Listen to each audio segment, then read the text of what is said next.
In this video, I'm going to show you how to connect HubSpot with N8N.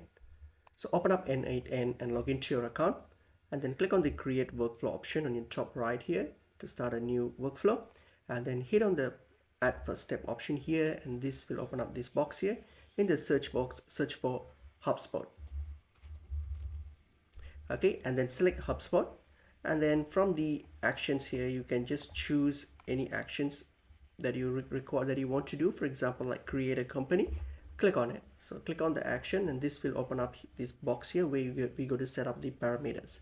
So for the credentials, you can choose, click on create new credentials, and then what you have to do is you go to click on connect my account and log into your HubSpot account and connect your HubSpot account here. Once that's done, hit on save. And once that's done, next you could go and select the resource. So for example, which one you want to work on. So for example, company, or leave it as company, and the operation, what do you want to do with it, so based on your actions. Okay, I'll just leave that as, and then the name of the company or the data that you wish to work on, so whatever you have chosen here, so just give that the name. Once you have done setting up all these, hit on execute step. Once that's done, if you click on back to canvas here, you will see that the connection has been set up. You can execute it by clicking on this execute workflow option here.